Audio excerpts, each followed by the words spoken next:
Have you ever seen an advertisement so bad that you wondered, how did this ever get approved? A campaign launches, the brand is confident, and the budget is huge. And then, within hours, the backlash begins. Welcome to Miss the Mark with Jacie Ambrose, the podcast where I break down marketing mistakes that made headlines for all the wrong reasons.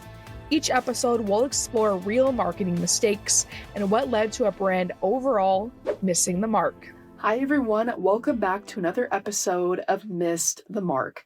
Today we're going to be talking about a sports brand that just recently tried to define who is an athlete and another that expanded on the definition of an athlete entirely. We'll be looking at Nike recently at the Boston Marathon and Gatorade's lower sugar campaign that they recently just came out with. Now we'll start looking at Nike overall. I've been such a big fan of their sports apparel as well as their marketing within the last 10 years. I think they've done a great job with inclusivity and lifting up women and other people who are in all different sports. So I was really surprised when I saw this recent misstep that they have completed this year. So one of the most talked about ones has been in the running world in April 2026 at the Boston Marathon weekend. Nike installed signage near its Newberry Street store, which is just steps away from the finish line at the Boston Marathon. It's important to note that the sign said, "Runners welcome, walkers tolerated." A little bit more about the Boston Marathon. It's one of the most prestigious races in the world, but it's not just for people who are really elite at running. It includes people that are just there to have a time qualifier. There's charity runners, there's a lot of athletes that have adaptability issues, and there's some run and walk participants, first-time marathoners, and for many people, it's just about finishing the goal of completing the marathon. It's not about the speed or the placement, just about crossing that finish line. And most importantly, for a lot of people, walking is part of marathon culture. When Nike immediately put out this sign that said "Runners welcome, walkers tolerated," there was almost immediate backlash. There were a lot of photos on TikTok, Instagram, and across a lot of running community forums, and the criticism focused on the one word that they used within the banner: tolerated. A lot of people describe this as pace shaming or making it sound elitist and out of touch within the running community. People spoke out and said that the run-walk method is really valid and it's strategic within doing a marathon and running over 26 miles. And within 24 hours, Nike removed the sign from the marathon and they issued a statement that said, "We want more people to feel welcome in running, no matter their pace, experience, or the distance." The sign was later replaced by a "Boston will always remind you, movement is what matters" sign, according to Boston.com. So even though they replaced the sign, why was this such a triggered debate? It wasn't just about the sign. It was about the hierarchy that Nike really implied and making it seem like running was more legitimate than walking, in that if you walked during the marathon, you were lesser. And marathon culture doesn't work like that. It's all about having the endurance, the personal goals, and for a lot of people, there's community. I haven't ran a marathon, but just being at one to watch my sister, it is really about just everyone having their own personal goal. And even if walking is included in that, it shouldn't matter. And the message really clashed with the lived reality of the audience that was at the marathon. And the root problem when it came down to it was this wasn't just a creativity issue. It was more about the positioning.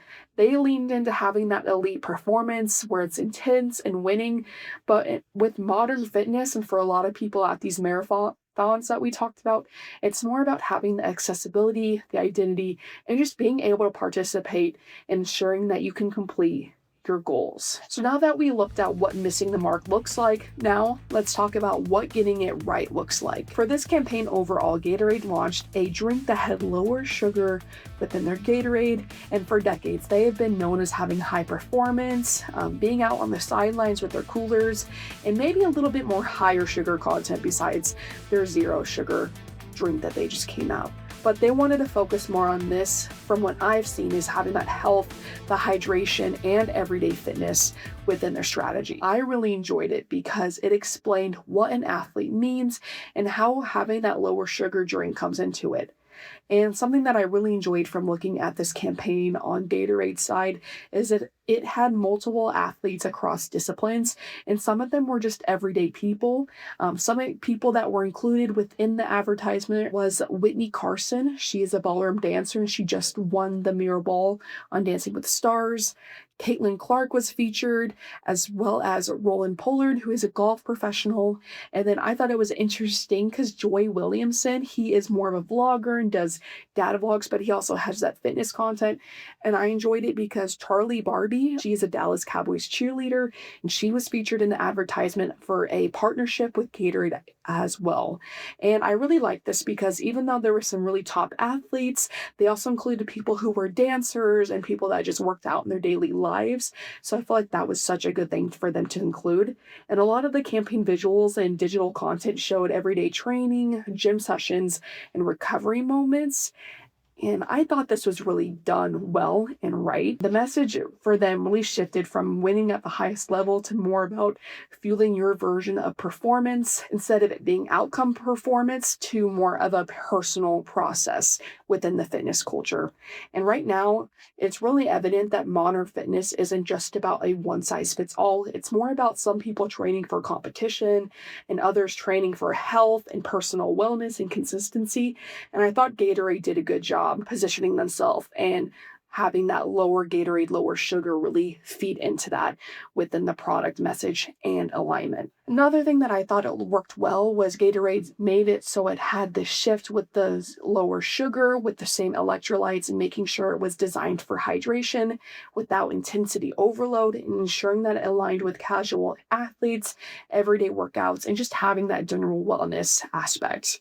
So why did this work? And what was the contrast between Nike and Gatorade within these two recent campaigns? Nike, when it really came down to them, they defined who qualified to be a part of their brand. In Gatorade, I feel like they really expanded on who qualifies, with their featuring a whole bunch of different athletes and everyday people. And again, Nike creating that hierarchy that running was more legitimate, and if you walked, you were a little bit weaker or you were just tolerated at the race. But Gatorade created that flexibility. It's about how brands define their participation within their campaigns. Nike drew a line when it comes to who could really be involved within the Boston Marathon, and I feel like Gatorade really erased it and made sure that everyone was included. And in today's culture, erasing the line is more powerful. When you zoom out, both brands are trying to connect with athletes, but they answer different questions. Nike asked who counts, in my opinion, and then Gatorade asked how can we include more people and make sure that we can highlight athletes, but also make sure that they're diverse. And that's really the difference. And in that difference is between the missing the mark and meeting the moment. Today's campaign may have missed the mark, but the lesson doesn't have to. Thanks for listening to Miss the Mark with me, Jacie Ambrose. I'll see you next time for another marketing moment that didn't quite land.